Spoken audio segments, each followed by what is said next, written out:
All right, good evening to you. Wednesday night, 7:30. That means it is the 573 report. I'm Gabe DeArmond. Over to, I don't know, one side of me or the other. You'd figure eventually I would figure out which way you guys are looking at the screen, but I haven't. I think he's over to my left. That's Mitchell Forde.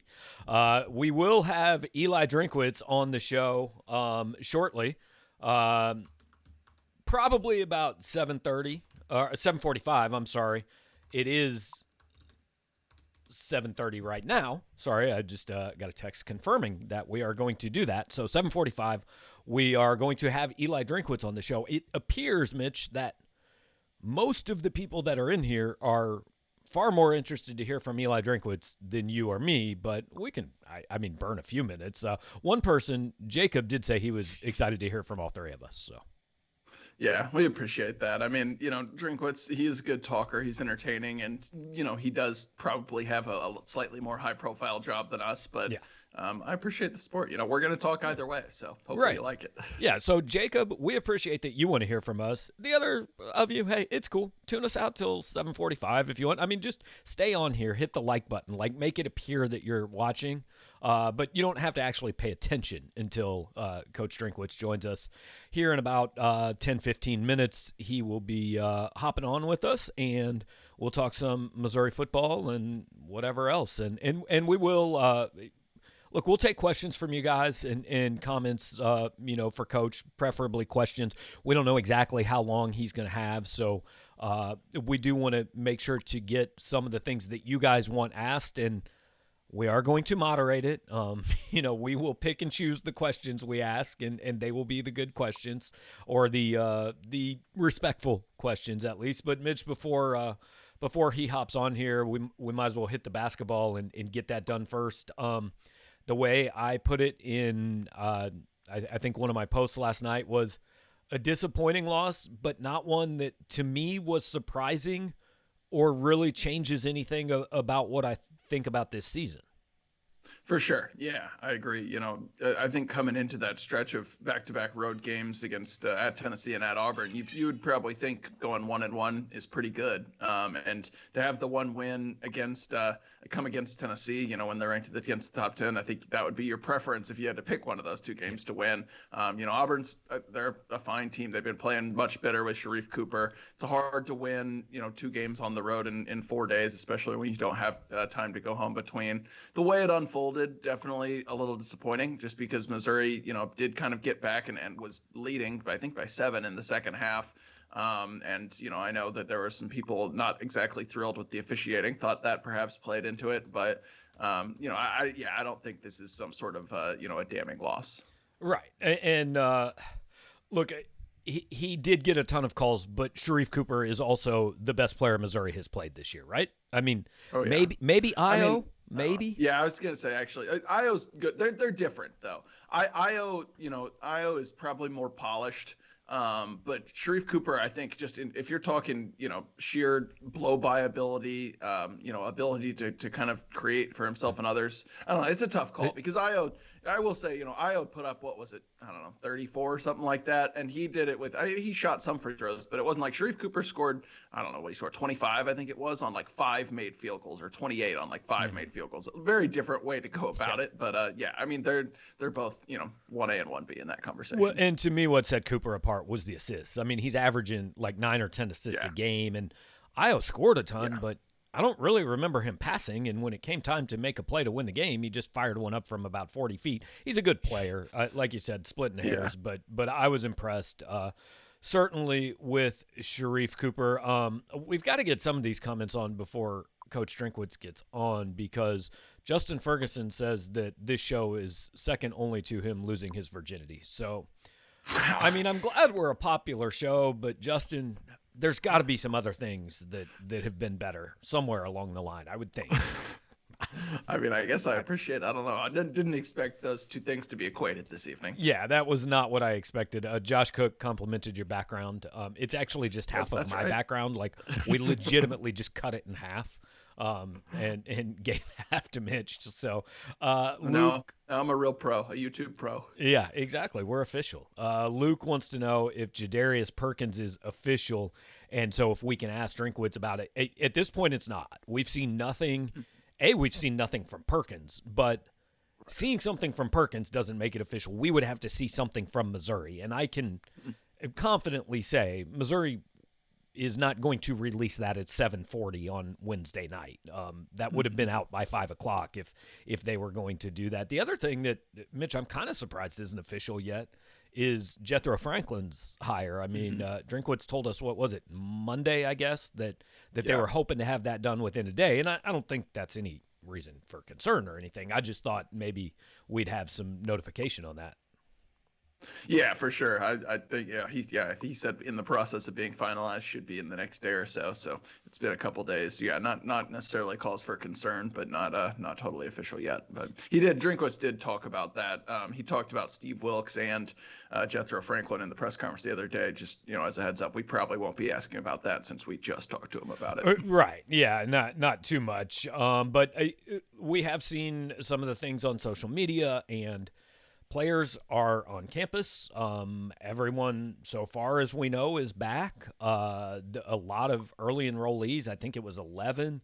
That includes Mookie Cooper. So Coach can talk about all those guys, and we'll certainly talk to him about that and what's been going on there. And just also, like, to let you guys know, we want to make this a little more informal. I mean, we're going to ask him some football stuff, don't get me wrong, but also just kind of a chance for you guys to get to know him and him to kind of be available in a little bit more casual setting than, I mean, it's hard to get much more casual than us sitting around our living rooms on a Zoom call, but, whatever. Yeah. At least Mitch and I wear collared shirts on the Zoom calls, so we're ahead of a number of people.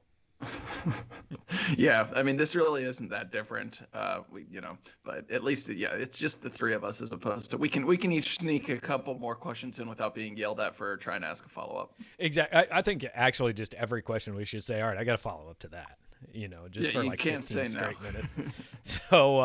So appreciate all you guys watching while you're here. A bunch of you have already hit the like button, hit the subscribe button. You'll be able to find out, when we go live next time. We'll be doing stuff is Saturday before the TCU game. I don't know a lot about TCU. I know they're not particularly good, though. That's a game that I think Missouri is projected to win by 6 or 7 points, maybe. Yeah, I mean, TCU, first of all, they haven't played in, I think, about 2 weeks now. They last played on January 12th. They've been on COVID pause. I think they play tomorrow. They play Kansas, so not like that might not be a fun jump back into competition right before Missouri. I don't know much else about them other than I know they're not particularly good, at least in the Ken Palmer race. I think they're in like the 90s. They only have like one top 100 win. So it's still really weird to me that Jamie Dixon is the coach there. Yeah, it is. That's not a thing that kind of computes in my mind. Big 12 SEC Challenge, though. Couple of good games. I mean, Kentucky and Texas people thought would be a good game. Now it's not particularly a good game. Tennessee, Kansas should be good. I don't know who Alabama plays in that. Oklahoma, which is pretty good. They've beat Kansas and Texas back to back. So that's actually probably the best game of the slate. Auburn, Baylor, is somewhat intriguing. Right. There's some good games. It'll be fun to see Cooper play. I'll try to watch as much as I can with us having a game to cover. Yeah, it'll be fun to see Cooper play against Baylor. But Missouri's sitting 10-3. 4. I think what last night did is it kind of means Alabama's got this league won, I think, right? I mean, if Missouri beats Alabama here, I guess there's a chance, but it's tough to see somebody. I think because Alabama's going to have to lose 3 or 4 times, and somebody's going to have to go unbeaten the rest of the way. Mm-hmm. Yeah, no, yeah. I mean, it would take a fairly epic collapse from Alabama to what they're 9-0, so they, they'd have to lose almost probably about half their games down the stretch, assuming every other team that's in the mix is going to lose once or twice, and probably one of those games would have to be at Missouri. So It's possible, but not likely. Yeah. Another one we need to just put on the show before Drinkwitz gets in here is that Bob Douglas is inviting you to a wedding, Mitch. So I guess my first question is where are we going? Where's the wedding? Because this is not a flat no. I mean, there are trips that you would take. I'd like to know more. All right, so Bob, you can DM Mitch off the air. We run a family show here, but if you guys want to communicate about your trip to a wedding this summer, hey, we're good. Sir Mufflebun certainly is hoping that you do this. This is just, we're fortunate that Drinkwitz has not popped in the show at this point because, I mean, it's foolishness. Yeah, I don't know. He probably won't log on to the YouTube page to be able to see the comments. Some of the Oh, the ones. Is that what you have to do? You have to be. Yeah, okay. yeah. It doesn't show up on our Skype conversation. So Okay. peek behind the curtain. That is excellent. Mitchell Bennett is asking if it's open bar. So, look, Bob, if Mitchell Forde says no, Mitchell Bennett might. Like, you can take a Mitchell to this wedding. I feel confident. Yeah, whichever. that's good. Maybe Mitchell Smith. I don't know. Maybe we'll get him on the 573 report sometime, and Bob Douglas can ask him to a wedding. So, it might be impermissible benefits though if he comes back for his 7th year in the program or whatever it is. But yeah, Missouri NCAA tournament team, things are cruising along okay. I mean, I don't know. I don't know what you changed last night other than, hey, it would be good if Mark Smith had hit a shot or if Xavier Pinson had stayed on the floor a little longer. But other than that, I don't think there were any big issues. Yeah, I mean, like, look, we know about the shooting. It's the clear weakness. That's nothing new. It's a bit of an issue. I mean, you get into a game like that where, for one reason or another, and last night it was a combination of the other team having the best player on the floor and getting a lot of calls. You have to score, 86 points to win a game. Missouri probably can't do that unless they're playing someone that's just giving up, live ball turnover after live ball turnover. Correct. They're not probably a good enough shooting team for that. That doesn't mean they're a bad team. I still think they're, definitely one of the best in the SEC and a potential tournament team. But, and then the fouls, I mean. Hey, Mitch, I don't want to cut you off, but we do have Coach Drinkwitz here on the line with us. So we're going to go ahead and bring him in. I accidentally have him have Mitchell Forde's name below him. That is not Mitchell Forde. That's your guys' head football coach. And Coach, we just want to start by saying we really appreciate you promoting your appearance on the show by tweeting this morning that today was going to be a really good day. We're sure that's what you meant. And so we appreciate that. Yeah, I mean, that was the focus of my entire day, just to make sure that we got as many people to tune in tonight as possible, because I really was intrigued by Mitchell's breakdown of the basketball game last night. I had a few opinions of my own, but I'm just gonna go ahead and go with what Mitchell had to say about what happened. I was curious, can you get fined for criticizing basketball officiating as well? Is that like a conference-wide rule? Yeah, I'm pretty sure you can get fined for doing anything stupid like that. So, but again, for any fining questions, I always turn to Lane Kiffin and ask him. He's got the most experience with it, and so I just lean on his expertise. Makes sense. So we're going to talk a little bit of football with you, obviously, but we kind of more informal, little casual thing. We got a lot of fans that are going to be asking questions. But the first thing, have you had time? I know you guys, there's never really time off in your job, but have you had time since this season ended to kind of look back and think about the last 13 months and maybe slow down just a little bit and reflect on it at all? Yeah, I took a couple of days when the bowl game was canceled and just kind of revisited the season, but really more to chart the course for this next season more than to sit there and look at, everything that occurred, but more to, okay, this is what happened and this is where we got to go and this is where we're short. And, that was really my primary focus was, okay, what did I learn? What do we have to improve on? And how do we close the gap between us and the SEC East?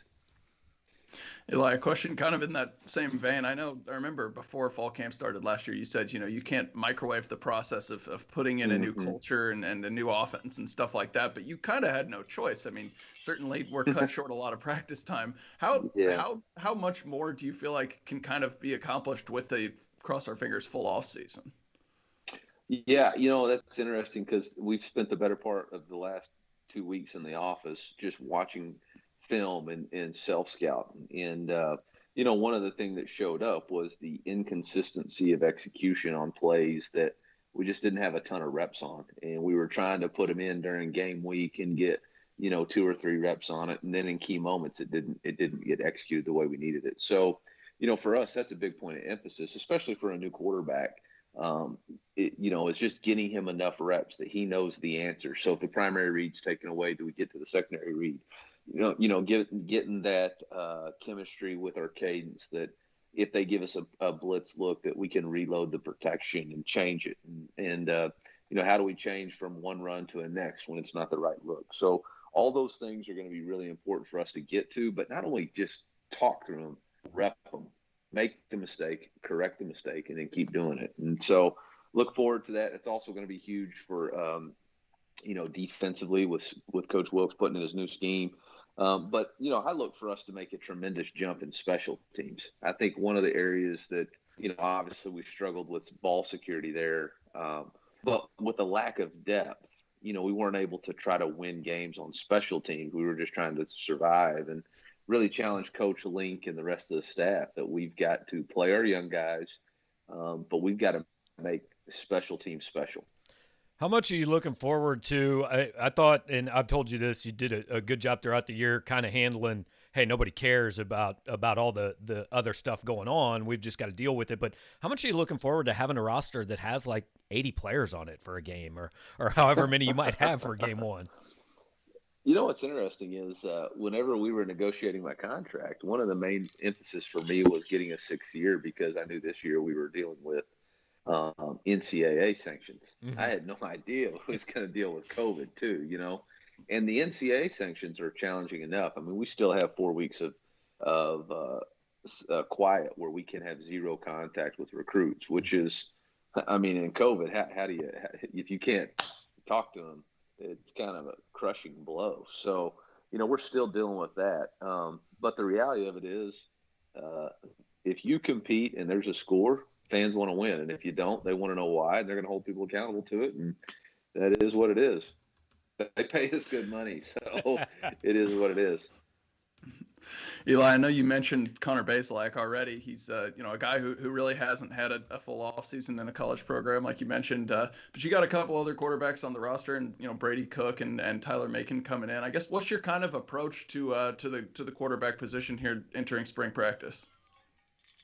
Player development at each position, and specifically with the quarterback position, try to get those guys as many reps as they can. Obviously, there's specific things that we know Connor needs to work on. There's specific things that Brady can work on and maximize his reps and opportunities. And then Tyler Macon's just trying to learn the offense.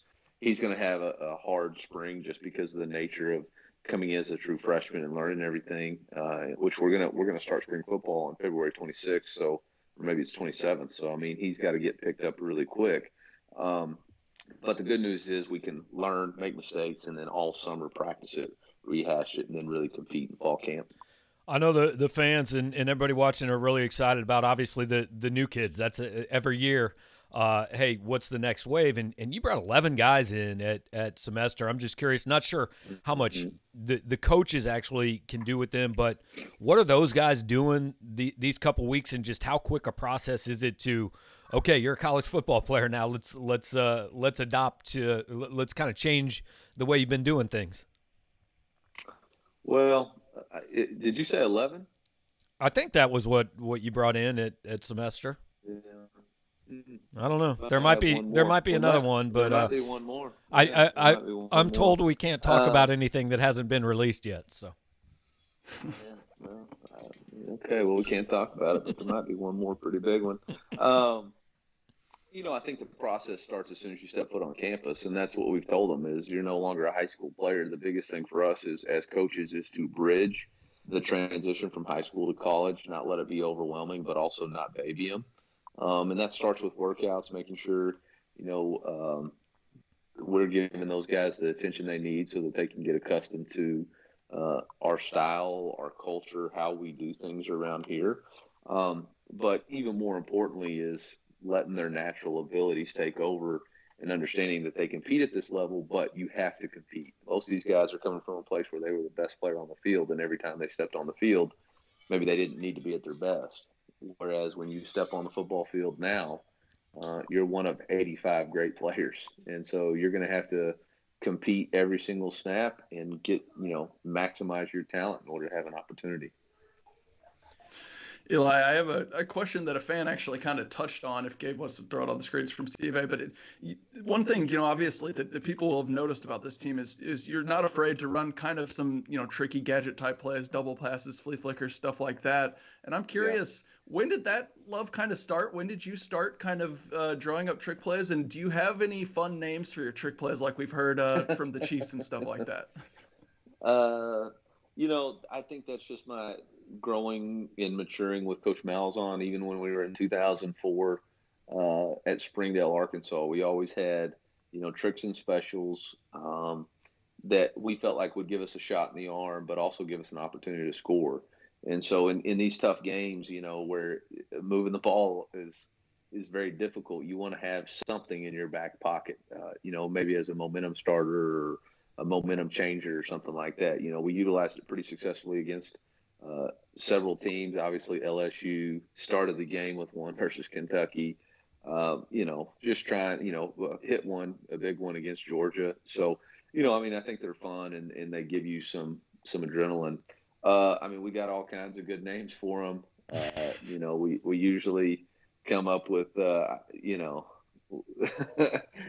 Strubing Special is a play that was named after one of the coaches that I've used to coach with, or, sometimes it'll be a mascot, or sometimes it'll be named after a superhero, or, it just kind of depends. The name is basically the way if the play is going to be successful or not. If the name's crappy, the play's crappy. And that's kind of how I judge it. If somebody comes in and draws up a good trick play for us, the first thing I say is what we're going to call it. And if they come up with some bull crap like, Coach Johnson's special, I'm like, yeah, that plays out. So. How much of that stuff, like, do coaches watch other games? I mean, because I saw you guys run a shovel pass to Nico Hay I said, I've seen that play run to Travis Kelce 15 times in the last 3 years. How much of that is, hey, watching other games at different levels? I remember a few years ago, Josh Henson told us he found a play on like some 7th grade YouTube channel, and they ran it in the game. Yeah, if you think a play is going to work, you're willing to try it. It's got to fit to what it's doing. We've been, that play actually was named Champ right and Champ left, and it was actually named after Will Muschamp. Because we ran it last year against the Gamecocks when we were going against Will Muschamp. So there's a good name story for you. It's just a matter of absolutely. There's not a whole lot of fresh ideas. You just kind of, even the trick play or not the trick play, but the formation that we used that we handed, the kind of the hand back to Larry Roundtree versus Arkansas. That's a play that we had used at Boise State in 2015 in a set that we had used there. So you're always kind of digging back in the archives trying to find stuff that worked, and maybe they're not prepared for it. All right, Michael is asking, when you go out on I guess not on the road recruiting now, but when you're recruiting here for Missouri, what's been the biggest, I guess, question you've gotten from kids, or the biggest hurdle you've faced that you've got to answer on the recruiting trail in your first year? I think people do a nice job of negative recruiting us about our indoor, and there was some questions about social justice issues, I think, early in my tenure, but I think we've handled those and proven how much growth and how much we've worked towards and what we're trying to be about moving forward, and how much open-mindedness we've had. And really, those have really been the two biggest ones that people have tried to kind of hit us on. Since you mentioned the indoor, one of the viewers is also asking just kind of your thoughts on the new facility, where it stands, and how much input do you have on what goes in that thing, where it goes, all that? I don't know. We'll find out, huh? Yeah, exactly. Until the votes voted, I don't know. But obviously this was something that was important to me and important to my coming here, and part of the reason why it was, hey, they were committed to excellence, and as I remind everybody, commitment is not a one-time thing. We can't just make a commitment last year and then say, okay, well, we made a commitment. Like every year we have to recommit ourselves to what we're trying to accomplish, whether that's players, coaches, administration, fans. We all have to recommit to what we're trying to do. And we've done a great job of being able to raise money for that indoor. But, for me, people have asked, well, what can I do? Well, what the average fan can do is buy season tickets. They can buy season tickets and show the university, show the administration that there is a commitment to what we're trying to accomplish, that they do believe in this mindset of the Mizzou. They do believe that because we're recruiting at a high level and exceeding expectations in our season, that we have some hiccups, yeah. But overall, if you look at our season, my goodness, I think we hit where we want to be. But we need everybody to continue to buy in. And for me, when you think about the fingerprint of Columbia, Missouri, we got Kansas City, we got St. Louis, but we got to hit rural Missouri. You got to draw a circle around 75 miles of Columbia, and we got to get those guys in the black and gold. And that for me is where it starts. Do I have input on whether or not it's going to be, where my preferred location is? Absolutely. But at the end of the day, the powers that be make the decisions. Eli, another question from one of our viewers here. Ball 4 asks, at the end of the year, you talked about needing time to close the gap, and I think that's a phrase you used earlier tonight as well, closing the gap in the SEC. Any insights how you do that? Well, I mean, it starts with recruiting, player development, better scheme, self-scout, don't turn the ball over. There's all kinds of ways to close the gap, but one of the biggest areas is we got to have a belief in finishing the second half. If you look at the 3 games that defined us in the SEC East, all 3 of them we were within striking distance at halftime and came out and did not do what we needed to do to get back over the hump. We proved we could do it. We were down 14 versus Arkansas to start the fourth quarter and scored 21 straight points, and then went down and kicked a game-winning field goal. So we have the ability to do that, but for whatever reason against those 3 teams, we didn't have the belief. And so we've got to, one, work. You got to put in the work and put in the investment and put in the sweat equity so that when those times and those moments happen, you can recall, like, I deserve to win because I put in all the work this offseason. I deserve to win. Our team deserves to win. We deserve to be here because we went through this pain as a group. And I think that's part of the process. But you also got to have a belief in each other. Like, we deserve to win. And I know we're going to win because Connor has this experience with this wide receiver or this offensive lineman. And there's some of that just wasn't there last year, but that's one way is to have the belief in each other, the trust, and then the second way is to put in the work. Well, you mentioned the Arkansas game. I feel like I have to pass this on. One of our viewers, Greg, says he has a daughter at Arkansas who's a junior. He bet her that Missouri would win that game every year she was in college, so he's asking you for one more year in that to complete her college career winless as an Arkansas student. So that's how I pass due to NCAA rules and compliance rules, I'm not allowed to bet on NCAA intercollegiate contest. But I'm going to tell you right now, that game means a lot to me. It means a lot to my wife and my girls because of the state we're from. And I can promise you, what was our viewer's name? Greg Shackelford. Yeah, you can tell Greg he's going to get my absolute dead level best every time we play that team. And he'll be damn proud of the effort and the plan we put together. Is it important for a college football program to have a rivalry that you can point to? Do you think that's because I know a lot of Missouri fans since they joined this league said, yeah, the Arkansas thing has felt a little forced. It feels like it's getting better. Is that important to have one game that you can kind of point to and say, hey, that one kind of stands out above some others? Heck yeah, it's important. I mean, look, let's be realists, okay? If we had a rivalry within our state, I wouldn't even be fighting for this indoor right now.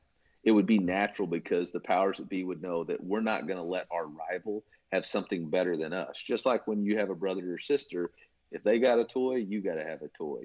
I mean, it's no different than, Power Mizzou and whoever your, local competitor is. You want to be better than your competitor.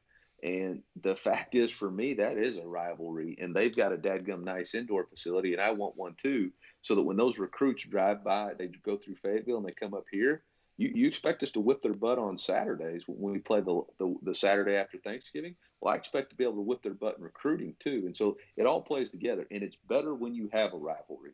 I mean, look, I was at the Auburn-Alabama situation. Like, there's a reason why they have the same kind of stuff on both sides. It's because we're not going to let, the other person get a leg up on us. And we got to have that mentality. I guarantee it, if that team – that the other, I love having it because it's like Kansas and Kansas, both of them, we don't like either one of them.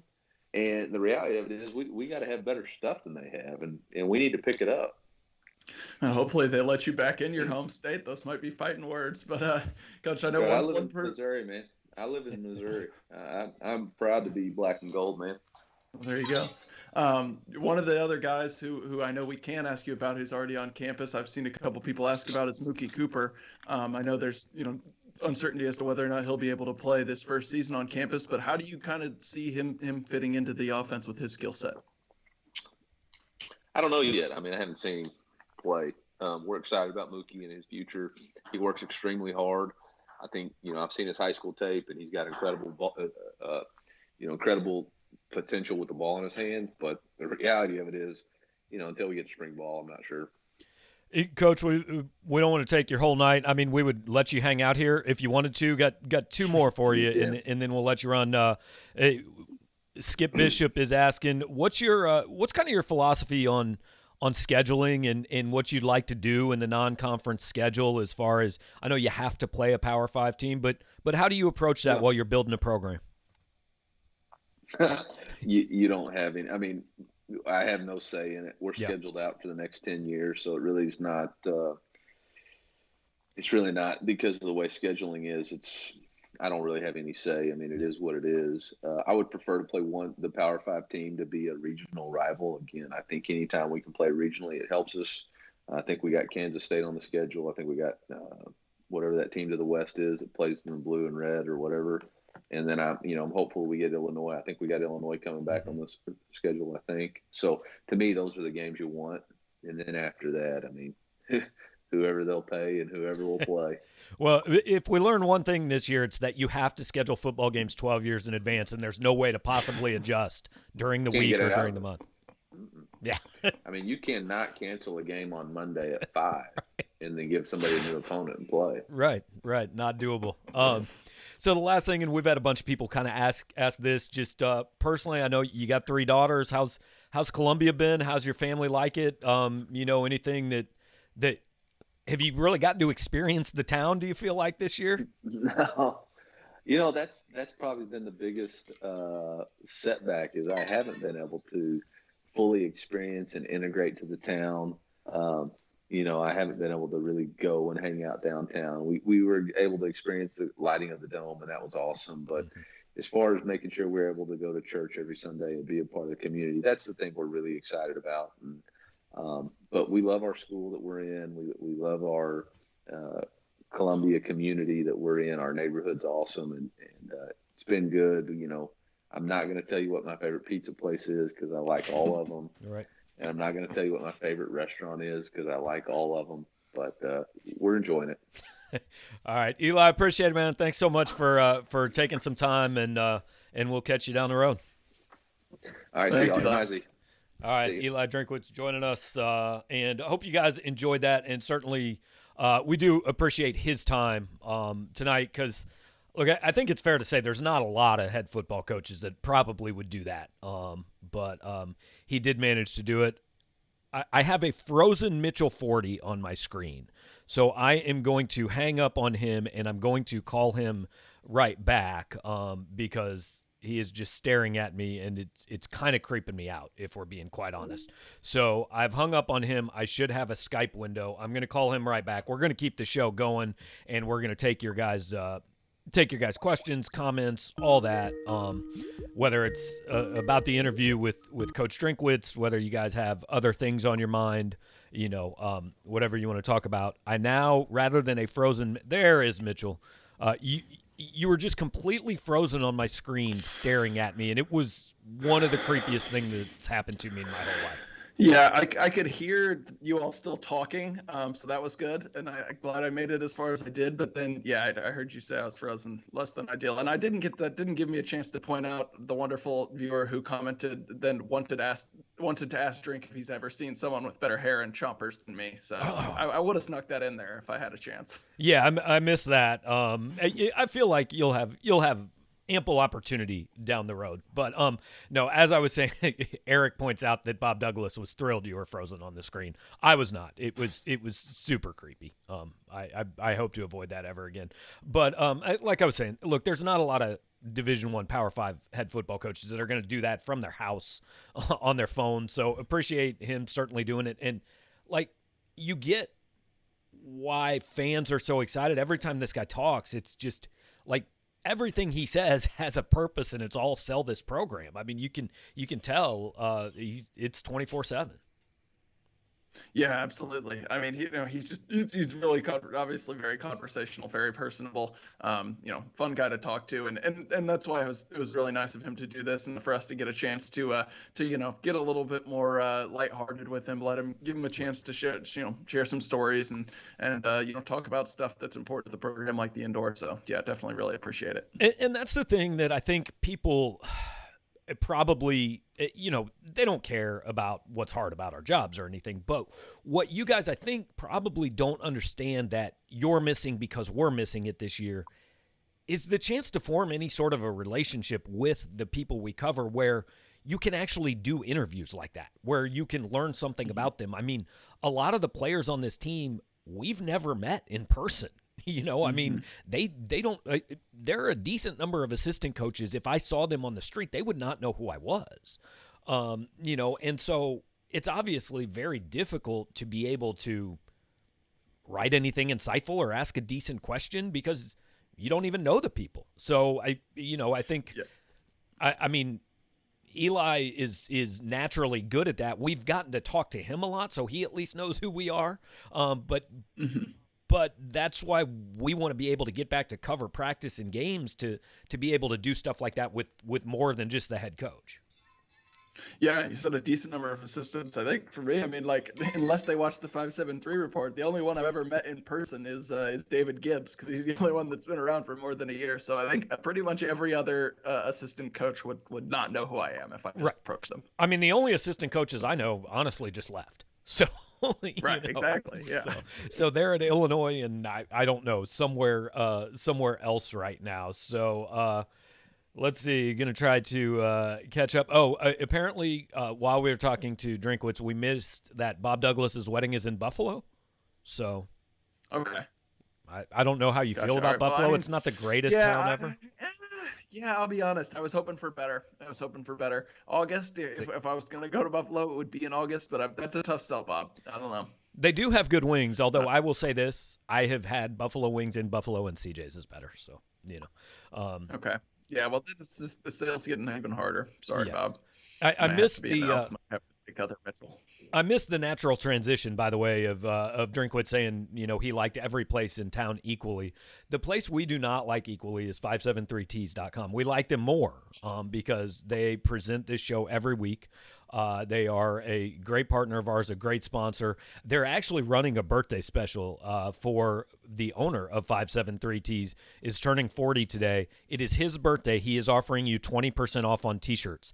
If you go to 573tees.com, use the code birthday, you can get 20% off of a t-shirt. They have very topical. They have a lot of drink up, a lot of, Eli Drinkwitz, Mizzou stuff. There are people talking about how they love the coach and want to run through brick walls. So go buy yourself a t-shirt, use the code birthday, save 20%, help out 573tees.com, maybe drop them a note somewhere, tell them, this is where you heard about the show and all that. So they know that what they're doing is worthwhile. Hopefully they'll have a little tick up in business because we have more people on this show than we have before, which proves again to me, Mitch, that they obviously are here for us. I mean, Eli was a nice bonus, but they're here for us. Right, obviously. And I would say, what a man of the people offering a special on his birthday. If it was my birthday, I would say you all need to pay us more. I'm entitled to more today. And I think that's fair. So 100%. True man of the people there. Buy some t-shirts. 100%. Now that we've got Mitch a background, we've got to get him higher speed internet so he's not glitching at me all the time. But baby steps. We're getting there. One step at a time. Yeah. So, and I want to be clear about this. Stuart West is asking. Look, Eli Drinkwitz did not say Jadarius Perkins' name, right? He cannot say Jadarius Perkins' name. But when we said you have 11 early enrollees, he clearly corrected it and said they have 12, or they may have 12. Jadarius Perkins, as we posted on the board today, is enrolled in classes. He posted on Instagram a picture from Columbia. He is, at this point, official other than we haven't been told it's official. Yeah, for sure. Yeah, I mean, like that was a nice little bonus semi scoop. I won't call it a scoop because it's not confirmed. But yeah, he clearly was indicating that is the news of the day, that it just never got around for whatever reason. I guess maybe things weren't signed or submitted or whatever to be able to be tweeted. But that is clearly what has been referred to all day, and the appearance on the 573 report. Right, and the truth is, I mean, look, classes have started. If he's in class, they can say it at any time. He probably could have said it. I don't know. I didn't want to toe a line that would get the coach in trouble being on our show. I didn't really think that was the play. He was the one towing the line. So, but we can ask anything. I guess we could have asked. There's no rule against me asking.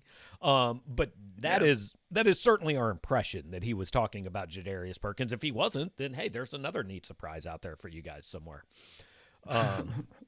So Clay is asking what positions we think will be added to the rest of the 21 class. So we're talking about, what, 4 spots at this point, probably?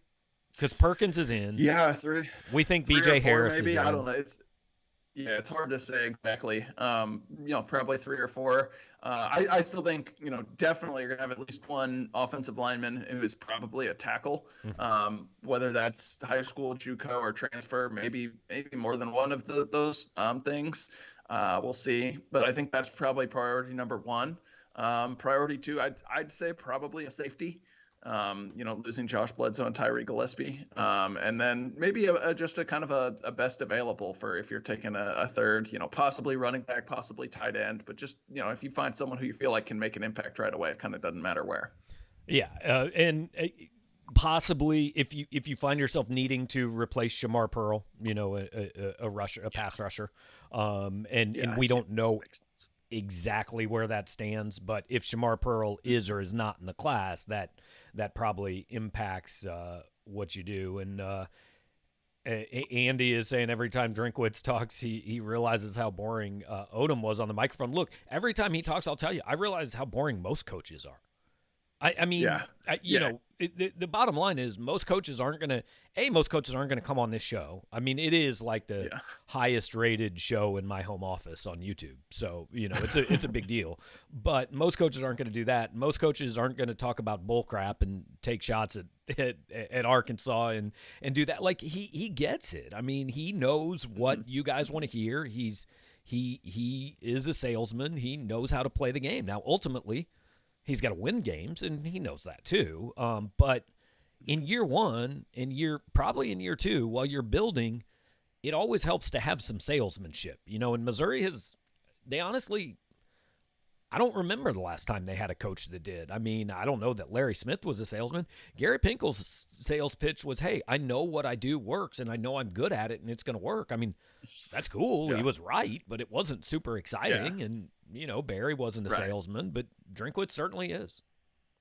Yeah. At a certain point, it doesn't matter necessarily what your personality is. If you win, that sells itself. But Drinkwitz is one of those rare coaches who doesn't, necessarily need that to, I think, really get people excited. I mean, you can just see, I think, why, all these people, he's having the recruiting success he is, and kids are saying they're related to him. Or, Steve Wilkes made the comment the other day, hopes he's as good a recruiter of these kids as he was to get him to join the staff. So you can see that just kind of in his, his daily conversations and press conferences and all that stuff, and it's interesting for us. You never know what you're going to get.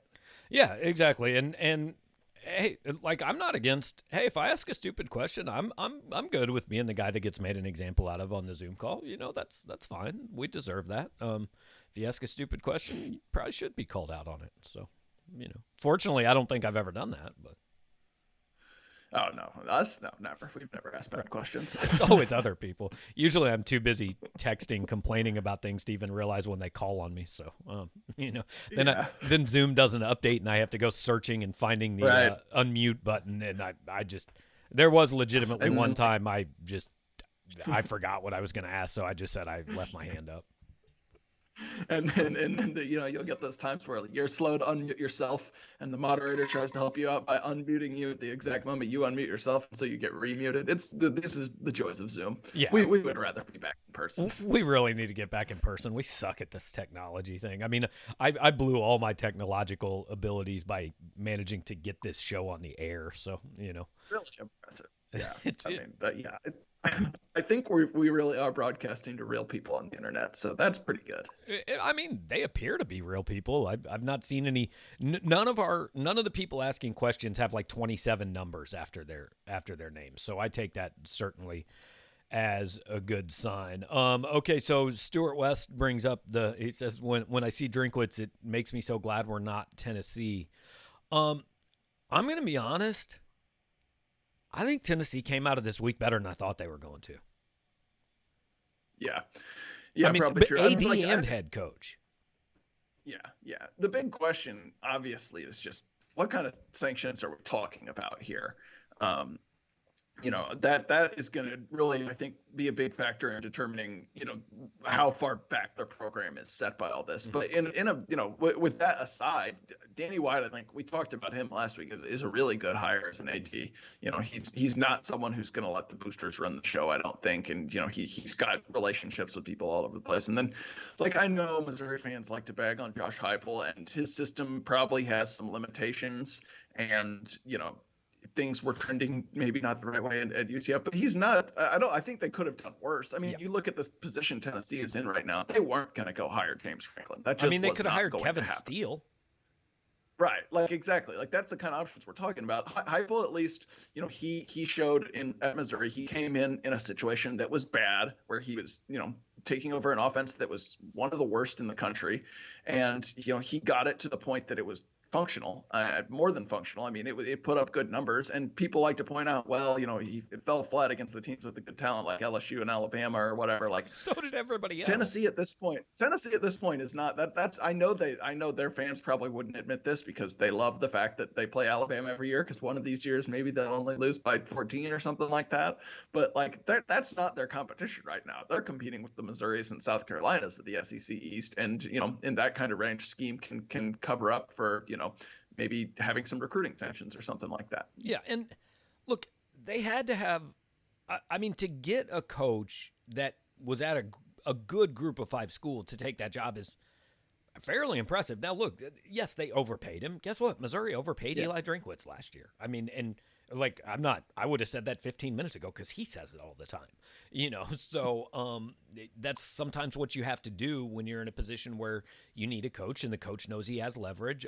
Josh has incredible job security there. He's going there working for the guy he's already been working with for 3 years. He's got 6 years on his deal. I would be stunned if there's any chance they fire him before those 6 are up, because he honestly may go 3 of them without playing in a bowl game, and it's interesting. And I actually heard your dad and Wetzel and Thamel talking about this on their podcast. It's the threat of sanctions is often worse than the actual sanctions, because let's say this Tennessee thing, I mean, it might not get wrapped up for 2 years.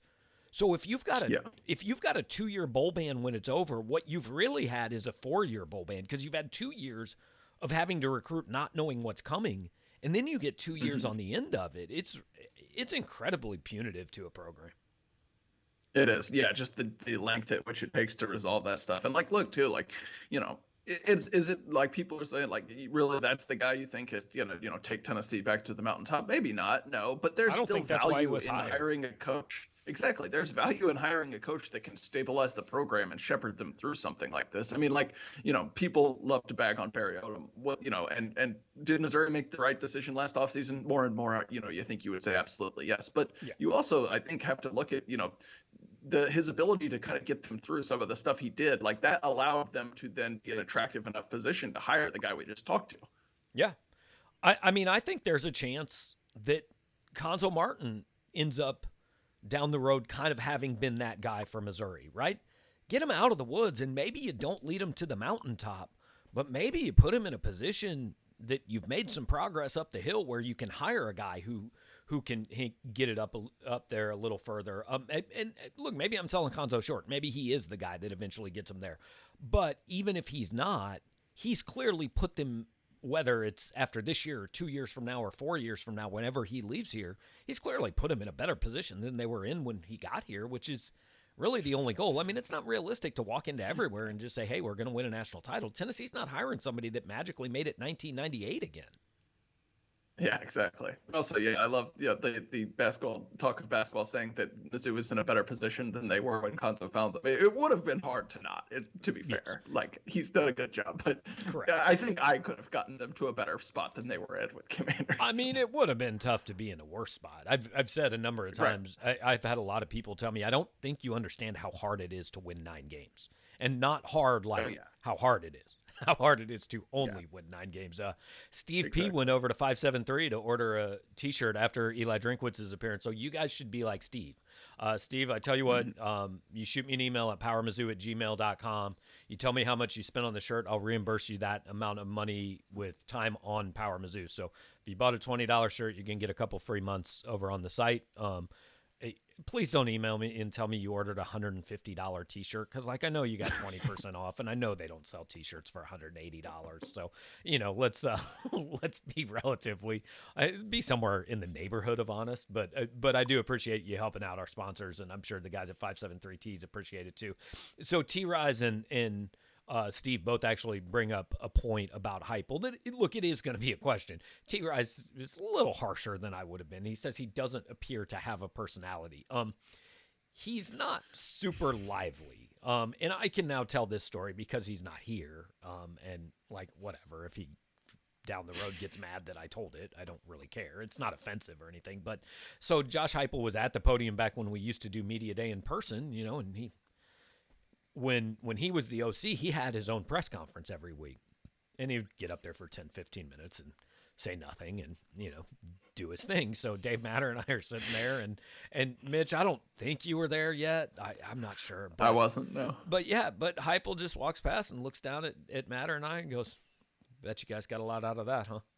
I mean, he was so proud of himself for having said absolutely nothing at the lectern that I had to give him some credit, honestly. But I'll be honest, I liked Josh all right.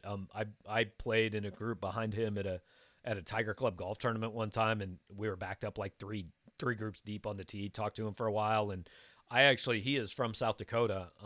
And when I worked in South Dakota, one of the high school football teams was coached by the guy that coached Heupel in high school. So we bonded over our time in South Dakota. Yeah, very nice. Yeah, I think that even just circles back to your point earlier of how different a lot of coaches Drinkwitz is, and the fact that he's willing to kind of show his personality and not, be a robot. Because for a lot of them, they're not just naturally like that. It is just kind of the coach way. But yeah, it will be a question to see how he handles just the environment at Tennessee. I mean, you've got a ton of media, a ton of fans, boosters and all that who are going to want to, try to finagle their way in there, hear certain things. So, that is probably, I think, the biggest question mark I would have about him at this point. But again, Tennessee was not in position where they were going to all of a sudden hire the perfect man for the job or like you said, build a time machine and take it back 20 years. Right. So, turned into obviously a football show, much more so. I mean, which is, hey, that was kind of the plan. And we want to do this with this show throughout, just not obviously get Eli Drinkwitz every Wednesday. I mean, if he would do it, we would have him every Wednesday, but I don't think he already does Tiger Talk, and that's in his contract. I don't believe I can get the 573 report written into his contract retroactively. Yeah, we need you all to start donating a little more money, to be honest. Right, to the Power Mizzou Fund, yeah. Don't send it to the indoor practice facility. Send it to Power Mizzou. We will get it Super written like into or whatever, the next coach's contract. But we'd like to do that. I'm going to maybe try to get an assistant or two on here during the off season. Actually, I was thinking in a few weeks we might try to be able to hit up soon to be Super Bowl champion Yasir Durant and have him on the show. So Yeah, he would be a good person to talk to. I probably We have Blaine Gabbert on the other side. I don't know how I've never talked to Blaine Gabbert. I don't know how your relationship with him is, but Yasir would be a good person to talk to. I would say my relationship with Blaine is less good than my relationship with Yasir. Not terrible, but I don't think Blaine is my biggest fan. So, Okay. But Blaine, I don't think Blaine particularly enjoyed any of us covering him when he was in college, if I'm being honest. And he did, Okay. to be fair, he came in with expectations that like nobody could possibly have fulfilled. He actually had a really good career at Missouri, but people think it wasn't that good because he didn't win 2 Heisman's, Right. Jacob Stouffer is asking us to get Andy Reid the week before the Super Bowl to preview the game. Probably not. I don't love my chances. I mean, this show is gaining notoriety across the region, but Yeah. I think we're in a little bit of trouble there. Danny Ragland is apparently lobbying for himself, asking for a random poster to be a guest on the show. So a lot of people have asked that over the years, be it through on this show or the podcast, and it just doesn't really appeal to me because you know what we have to do? Then we have to let other random posters come on here, and we no offense, I'm sure Danny has a lot of insight, but we hear your all thoughts all the time. We hear them a lot. Yes, and you hear our thoughts, but so that's why we try to get some other people because, look, there's only so much time we can ramble on, and I feel like we've kind of about reached that limit. I don't know. I guess what else do we have coming up, Mitch? I know there's basketball Saturday. Yeah, a bunch of basketball games in a row, a bunch of home games in a row. I mean, we got TCU, Kentucky, Alabama, I believe in that order, all at home. So a couple of good games in there for sure. I mean, Kentucky's still a talented team, and gonna draw headlines. And then Alabama's obviously we touched on them, so that should be good. Drinkwitz just said spring football may be starting as soon as February 26th, February 27th. So we'll continue to preview that. I'll have another position preview on that actually up tomorrow morning. We'll keep running that down. So. I don't know what Eli considers spring, but let me tell you, it's not February 27th. That is winter. They're going to they're going to wish they had that new indoor built by then. We're going to wish they had it built if they allow us on the practice field. So this seems like a great place to end. We did have a couple of recommendations to get Andy Hill on the show. That might be something we can work on later this spring. But Steve asks if Blaine doesn't like me because of the Real American video I posted on YouTube. So, Mitch, have you ever seen this Blaine Gabbert is Real American? I'm not. Okay, this is my gift to everyone on this show. When you're done here, you're already on YouTube. Just go to YouTube and search Blaine Gabbert Real American.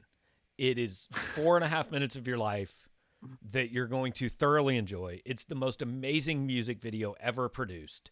I did not produce it and I did not post it, but you're going to want to check it out. After you do that, go over to 573Ts, order your t-shirt just like Steve did earlier. And before we log off, hey, Bob Douglas is not only going to take Mitch to a wedding in Buffalo, he is contributing $5 via Super Chat to the fund for Mitchell's plane ticket. So that's in all seriousness, Bob, appreciate you being here. We know it's a bit, but you've been here for a lot of our shows and one of the certainly more dedicated people on here. So we appreciate all you guys being here.